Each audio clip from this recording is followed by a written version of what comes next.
Buat elu yang sudah mencari video ini, sekarang dengerin gua dulu. Gua serius. Bayangin, elu punya temen pagi-pagi berangkat sekolah, tapi besoknya lu gak pernah ngeliat temen elu lagi gara-gara dia sudah menghilang, dan elu gak ngeliat temen elu lagi selama 20 tahun ke depan. Hai semua, gua Mizan dan gua bakal nemenin waktu luang elu, waktu istirahat elu, dan waktu sebelum tidur. Ya elu tentunya. Hari ini kita bakal menyelidiki sebuah kasus ya, tapi kali ini gue pengen yang santai-santai aja lah. Dari kemarin itu kayak gue itu serius mulu, sekarang gue pengen santai sama kalian lah. Kayak friendly lah gitulah. Kali ini kita bakal cerita soal kasus seorang gadis yang seperti gue ceritain tadi, pergi ke sekolah minggunya dan menghilang gitu, tanpa jejak. Saking gak ada petunjuknya, polisi dan ratusan sukarelawan mencari kemana-mana, tapi gak ketemu. Dan kalian tahu gak? Ternyata tetap belum terpecahkan sampai 48 tahun. Lebih dari 20 tahun malahan daripada yang gua bilang tadi. Sampai akhirnya ada petunjuk nih yang mengungkap semuanya. Oke, sekarang kita bakal bahas seorang gadis bernama Gretchen Harrington. Lahir pada 13 Juni 1967 di Pennsylvania.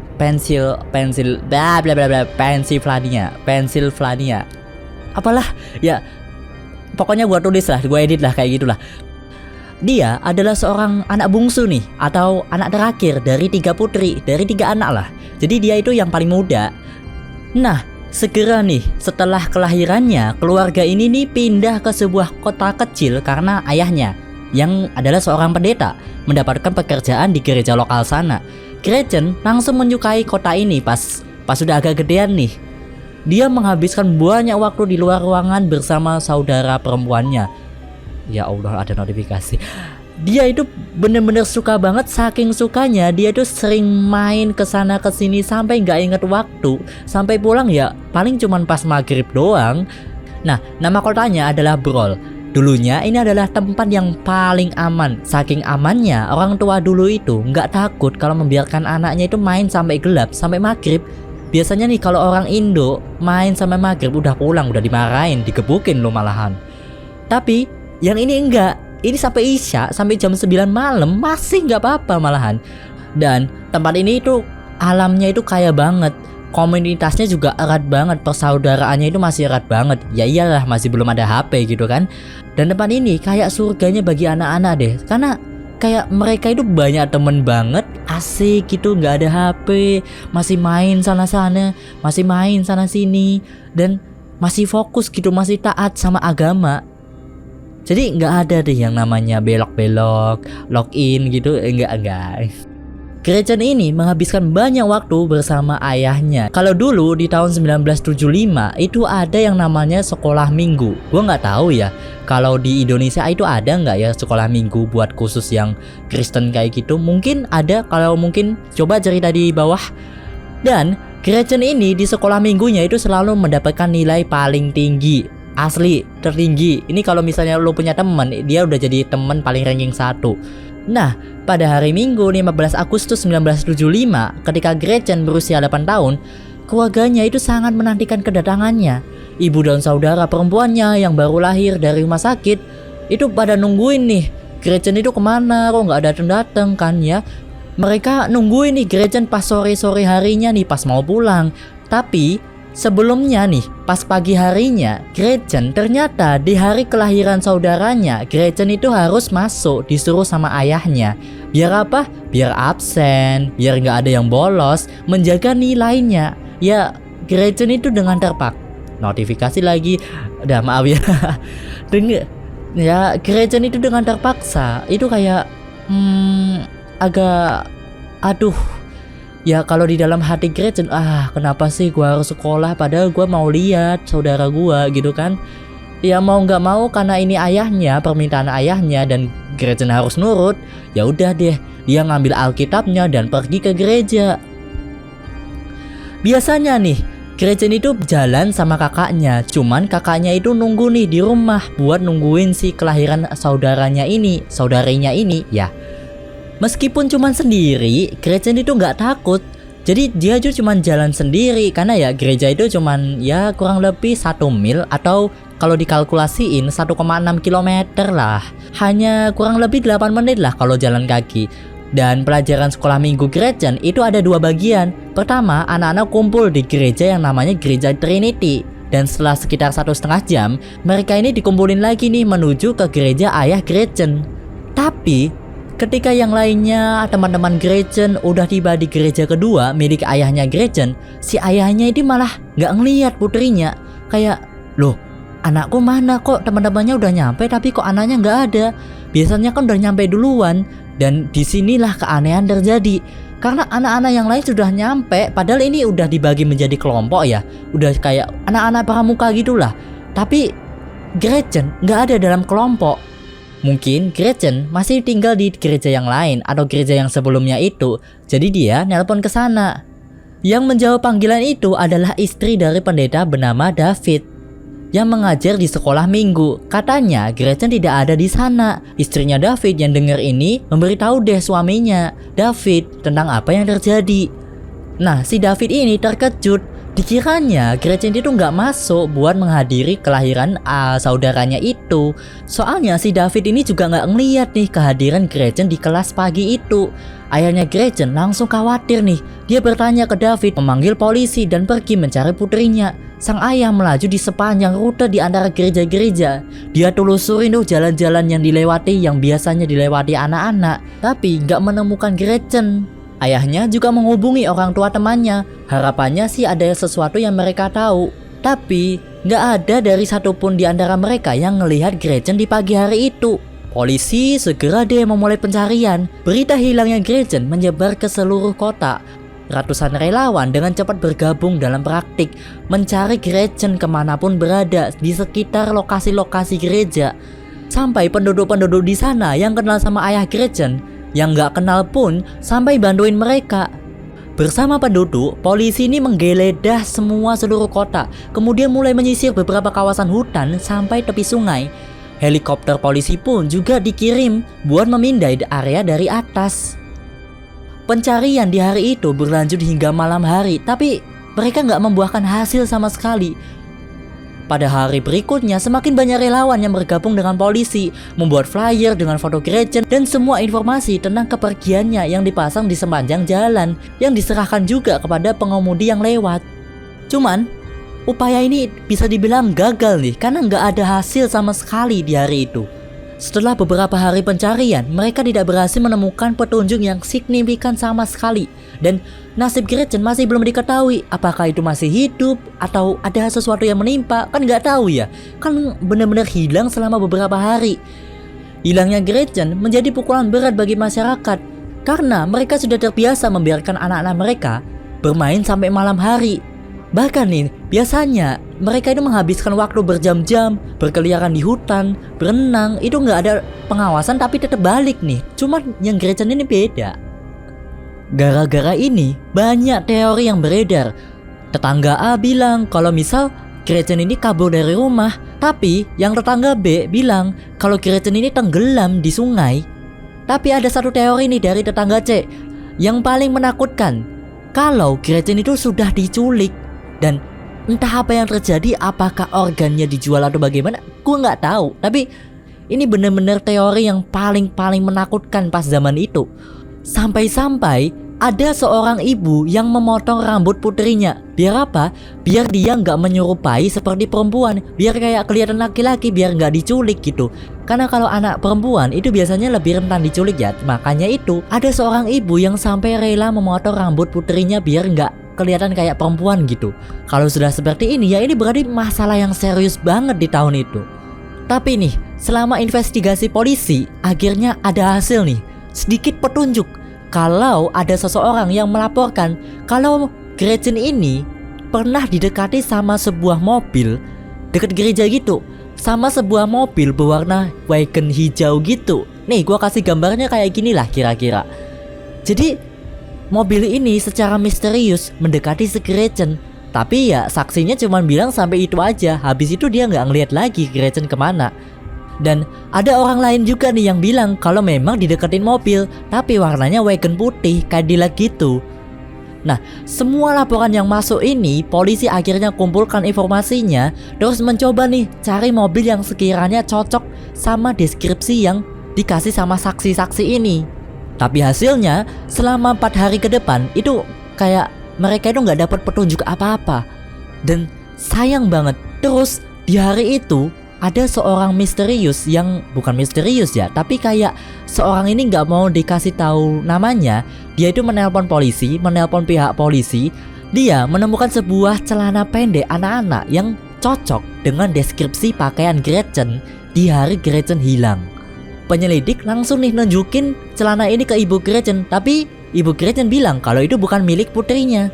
Sejak saat itulah nggak ada kemajuan sama sekali dari kasus ini. Sampai-sampai polisi hampir mau membatalkan operasi pencarian karena saking lamanya, saking gak ada petunjuknya, saking banyak sekali orang yang terlibat, dan tentu ini butuh biaya yang gak sedikit gitu. Dan harapan ditemukannya Gretchen itu semakin menurun karena selama 2 bulan sejak Gretchen menghilang, itu kayak belum ada informasi sama sekali, dan kemungkinan besar ke Gretchen itu udah tiada. Di tanggal 14 Oktober, ada seseorang yang menelpon ke kepolisian. Dia itu seorang pria yang lagi jogging di Taman Nasional yang jauhnya itu cuman ya sekitar 20 menit lah kalau dari kota Gretchen tinggal. Pria ini memperhatikan sesuatu yang aneh di semak-semak. Itu kayak awalnya dia itu kayak nggak nyadarin apa, tapi semakin diteliti dia menyadari kalau itu adalah sebuah tubuh manusia. Dia kaget. Asli, dia nemuin sebuah tubuh manusia, dia langsung kaget, semati-matinya kaget. Dan lari ke penjaga taman untuk memberitahu mereka nih soal penemuan itu, memanggil petugas kepolisian. Setibanya polisi di sana, tubuh manusia ini ternyata sudah membusuk banget. Polisi dengan cepat mengidentifikasi kalau itu adalah tubuh seorang anak, dan asumsi detektif ini sangat benar-benar memungkinkan kalau ini itu adalah Gretchen. Jadi detektif menunjukkan di fotonya ke orang tua Gretchen, dan kalian tahu apa? Kalau iya, itu adalah Gretchen. Dilihat dari tingkat kecocokan pakaiannya, itu bener-bener Gretchen banget. Ibunya, dia itu paham banget soal pakaian yang di hari itu Gretchen kenakan. Dan ini adalah pakaian Gretchen ditemukan di tubuh Gretchen yang sudah meninggal. Penyelidikan akhirnya berlanjut nih. Polisi akhirnya mendatangkan ahli forensik yang memastikan kalau itu memang Gretchen. Mereka juga menemukan kalau penyebab kematian Gretchen itu adalah pukulan-pukulan hebat di kepala Gretchen, dan kasus ini diklarifikasi sebagai pembunuhan. Gara-gara ditemukannya tubuh Gretchen, ini jadi sebuah perhatian banget, dan semua orang jadi marah, sehingga penduduk di sana pengen pelaku itu segera diadili sesegera mungkin. Setelah ditemukannya tubuh Gretchen, penyelidik akhirnya menemukan nih informasi dari seseorang yang kalau ada pria mencurigakan yang terlihat di taman daerah tempat mayat Gretchen ditemukan. Tapi semua ini akhirnya berujung ke jalan yang buntu. Sampai-sampai beberapa bulan setelahnya, setelah ditemukannya mayat Gretchen, kasusnya benar-benar terhenti. Tidak ada perkembangan sama sekali sejak itu. Sayangnya nih, pas di zaman itu masih belum ada analisis DNA. Jadi ya polisi agak kesulitan nih menemukan pelakunya. Sampai akhirnya bertahun-tahun setelahnya penyelidikan dibuka kembali dari waktu ke waktu sampai ditemukan sebuah cara, yaitu analisis DNA. Ini meskipun ada cara analisis ini, tapi ini masih belum bisa membantu banyak dalam kasus khusus ini karena tidak ada sampel asing yang ditemukan di sisa-sisa Gretchen atau pakaiannya. Mungkin ya karena sudah terlalu lama, sudah terlalu bertahun-tahun gitu. Sebagai akibatnya, kasus ini nggak terpecahkan selama beberapa dekade. Kadang-kadang disebutkan nih dalam surat kabar dan ditampilkan di TV soal kasus Gretchen ini. Nah, gara-gara ini jadi viral tuh di masyarakat luas, jadi perhatian. Dampaknya datang deh beberapa bulan kemudian ketika seorang manusia menghubungi sebuah kepolisian untuk berdiskusi. Sampai akhirnya detektif yang menangani kasus Gretchen bertemu nih dengan orang ini, dan orang ini menceritakan kisahnya. Kita sebut aja perempuan ini si Bintang. Nah, si Bintang ini mengatakan kalau saat pembunuhan Gretchen terjadi, dia itu umurnya 10 tahun dan tinggal di Heverton. Ya nggak jauh dari sana lah. Suatu malam dia menginap di tempat temennya nih. sesuatu yang mengerikan terjadi saat dia menginap di rumah temannya. Dia terbangun di tengah malam oleh seseorang yang menyentuh-nyentuh dia. Ketika dia membuka matanya, dia melihat kalau itu adalah ayah temannya. Dan semenjak saat itu, dia jadi takut nih untuk menceritakan kepada siapapun. Hal yang sama terjadi lagi nih. Ayah temannya ini memasuki kamar tidurnya dan mulai menyentuh-nyentuh lagi nih. Keesokan paginya, dia akhirnya cerita semua hal ini ke temannya itu. Kebetulan dia juga terkejut. Dia menjawab kalau itu juga sering terjadi sama dia. Nah, orang tua Bintang yang tahu akhirnya melapor ke polisi. Dan sejak saat itulah mereka melarang Bintang mengunjungi rumah temannya lagi. Dan semua ini terjadi hanya seminggu sebelum kejadian, sebelum Gretchen menghilang. Setelah menceritakan kisahnya, wanita itu, si Bintang akhirnya membeberkan nama pria ini kalau namanya adalah David Zandstra, yang ternyata adalah seorang pendeta yang mengajar di sekolah minggu, sekolahnya Gretchen. Tapi ini bukan akhir ceritanya. Dia juga bilang sebulan setelahnya hilangnya Gretchen, salah satu temannya 2 kali didekati oleh seorang pria yang tidak lain adalah si David ini, yang mencoba membujuknya ke suatu tempat untuk, lu pasti tahu lah. Ya kali gua harus kasih tahu. Pernyataan si Bintang ini juga ditunjukkan sama buku diarinya, yang kalau pada tanggal 15 September 1975 dia menulis tentang permohonan temennya buat merahasiakan karena takut akan hal itu. Takut kalau si David ini menyakitinya. Setelah menerima informasi ini, polisi segera membuka kembali penyelidikan. Setelah meninjau materi kasus, detektif akhirnya menemukan kejanggalan nih. Fakta yang secara tidak langsung melibatkan David. Dalam data polisi, dia adalah orang yang melaporkan hilangnya Gretchen ke polisi. Dia juga yang ngasih ciri-ciri pakaiannya, celana pendek, zip up biru tua dengan kancing di depan, kantong tanpa zipper atau kancing. Si David ini juga bilang kalau Gretchen pada saat hari sebelum kejadian itu mengenakan atasan putih dengan rambutnya dikepang pada saat yang bersamaan juga. Tapi setelah ditanyai polisi lagi untuk kedua kalinya, dia malah ngakunya kalau dia juga nggak ngelihat Gretchen pada hari itu. Loh, ini malah jadi nggak masuk akal.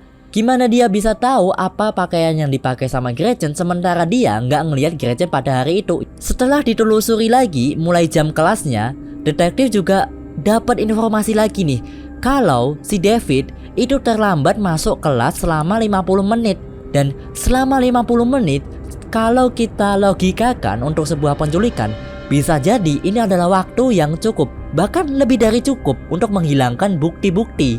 Maksudnya bayangin, kalau si David akan punya cukup waktu untuk menculik Gretchen, membunuhnya mungkin, dan membuang tubuhnya di taman, dan kembali lagi ke gereja, karena ya kotanya juga nggak jauh juga kan. Dan kalian masih ingat kan kalau ada yang melaporkan kalau ada sebuah mobil wagon hijau misterius yang mendekati Gretchen. Ternyata David punya kendaraan yang bisa dibilang ciri khasnya itu persis. Akhirnya para detektif menanyakan kepada David langsung, yang saat itu dia berusia 83 tahun dan tinggal di Georgia. Saat David menyadari bahwa detektif itu ya mencurigainya, dia itu mulai menyangkal semuanya. Namun ya detektif itu nggak bisa disangkal lagi karena udah punya bukti yang kuat banget nih. Akhirnya dia berhenti menyangkal dan mengakui perbuatannya setelah 48 tahun setelah pembunuhan Gretchen. Bayangin, ini bener-bener wow, lama banget men. Dari akunnya nih, pada pagi harinya dia itu pergi ke rumah ayah Gretchen di gereja dengan motor Amerika yang bukan motor ya, mobil Amerika yang hijau, stadion hijau wagon gitulah.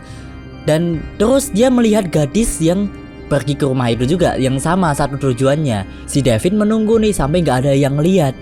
Terus si David ini mendekati dan menawari tumpangan. Ya tanpa ragu-ragu karena Gretchen ini kenal, masuk deh ke mobilnya. Tapi ini bukannya diantar ke gereja ya, Gretchen malah dibawa ke sebuah taman yang ternyata itu adalah tempat pembunuhannya dan tempat ditemukannya Gretchen. Lalu si David menyuruh Gretchen keluar dari mobil dan bersama David, lalu si David maksa Gretchen buat buka semua pakaiannya. Gretchen jelas menolak dong, dan berkata dia ingin pulang sambil teriak-teriak gitu. Si David ini tiba-tiba langsung nih mukul kepalanya karena ya refleks, sampai akhirnya dia kehilangan kesadarannya. Dia membawa nih tubuhnya Gretchen ke semak-semak dan nutupinnya itu pakai ranting-ranting gitu. Dan habis itu kembali ke gereja dan untuk memulai aktivitas lagi kayak biasa gitu. Setelah mendengar pengakuan ini semua, polisi akhirnya menangkap David sebagai tersangka pembunuhan Gretchen. Tapi ternyata ini hanyalah sebuah awal dari kasus yang lebih dalam lagi, masalah yang jauh lebih dalam lagi. Detektif sangat yakin kalau korbannya itu bukan cuman Gretchen, karena kalau dilihat itu kayak David itu kayak sudah berpengalaman gitu. Diperparah oleh fakta kalau dia, David, adalah pendeta dan sudah pindah-pindah tempat selama beberapa dekade terakhir. Jadi gak menutup kemungkinan kalau David melakukan banyak kejahatan lain, terutama waktu dia bekerja sebagai dia itu sebagai pendeta ya. Dengan anak-anak, dia sangat dihormati sama masyarakat dan memungkinkan untuk menghindarinya dari kecurigaan. Dan ternyata analisis detektif itu benar. Kalau ada juga anak yang hilang berusia 4 tahun, namanya itu Amanda Campbell dari California pada tahun 1991. Ya kasusnya itu sama kayak Gretchen. Dia meninggalkan rumahnya di lingkungan yang tenang dan menghilang tanpa jejak pada saat itu. Ya meskipun ini kayak analisis aja, tapi belum ada bukti nih yang memberatkannya. Tapi bisa jadi karena secara alur kasusnya, secara menghilangnya si Amanda ini cocok banget seperti Gretchen. Jadi ya bisa jadi nggak menutup kemungkinan kalau si David adalah pelaku yang sama. Dan soal persidangannya terkait hukumnya si David ini, menurut gua si David ini kayaknya nggak bakal ngelihat hasil dari persidangannya itu, karena persidangan ini butuh waktu yang bertahun-tahun lamanya, kecocokan antara tahun ke tahun gitu. Kasusnya ini, kasus menghilangnya Gretchen dan anaknya si Amanda ini sudah lama banget terjadi, tapi malah baru ketahuannya sekarang. Jadi menurut gua kayaknya hasil persidangannya itu bakal lama banget dan kemungkinan besar si David itu nggak bakal ngelihat hasil persidangannya karena sudah keburu meninggal duluan. Dan nampaknya kayaknya sudah selesai ya kita bahas kasus si David ini, si Gretchen ini.